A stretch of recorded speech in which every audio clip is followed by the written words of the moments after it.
Hello, hello, hello. How are you today? I'm doing just fine. And today I want to talk to you about St. Patrick's Day.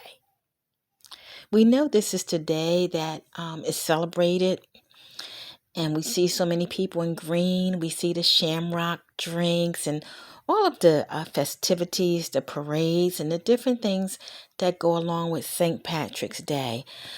But how many of us really know the history of St. Patrick's Day? Or who is St. Patrick? Those are good questions. So I looked up a few things and I wanted to bring it to your attention. So it says St. Patrick, who lived during the 5th century, is the patron saint of Ireland and its national apostle.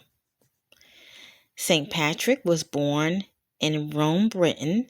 He was kidnapped and brought to Ireland as a slave at the age of 16.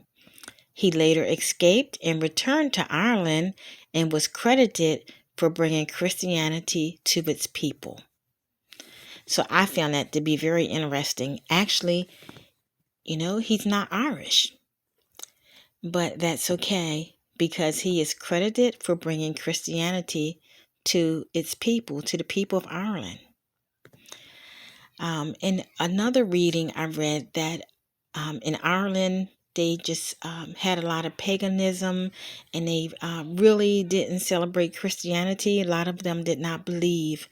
So although he was kidnapped there as a slave and he escaped, but he did return. He did return there, and he returned there as a missionary.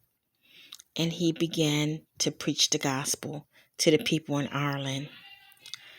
So it also says that in the centuries following Patrick's death, believed to have been on March the 17th in 461, the mythology surrounding his life became ever more ingrained in the Irish culture. Perhaps the most well-known legend of St. Patrick is that he explained the Holy Trinity, the Father, Son, and the Holy Spirit, using the 3 leaves of the native Irish clover, the shamrock. So that's where we see the 3-leaf clover, the shamrock. So they're saying that he explained the Trinity.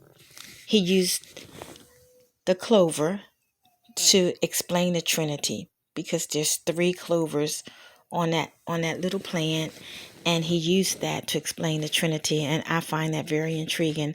So for me, whether he was from whether he's Irish or not, which apparently he's not, he did a very, very good deed, and he is being celebrated. Now I know that they say he's a saint, and we know that unless you're Catholic or something like that, you probably don't believe in saints. So, I certainly don't. But he is celebrated and he is credited for bringing Christianity to Ireland. And I think that's a good thing. No, I would not call him a saint, but I think that's a really good thing he did. So I just wanted to stop by and share that. There was more to share. But I think that's enough. So we know that it's every March the 17th, and it's a religious holiday, supposedly a religious holiday, but we know that for some people it's more than that, and I'll just leave it at that.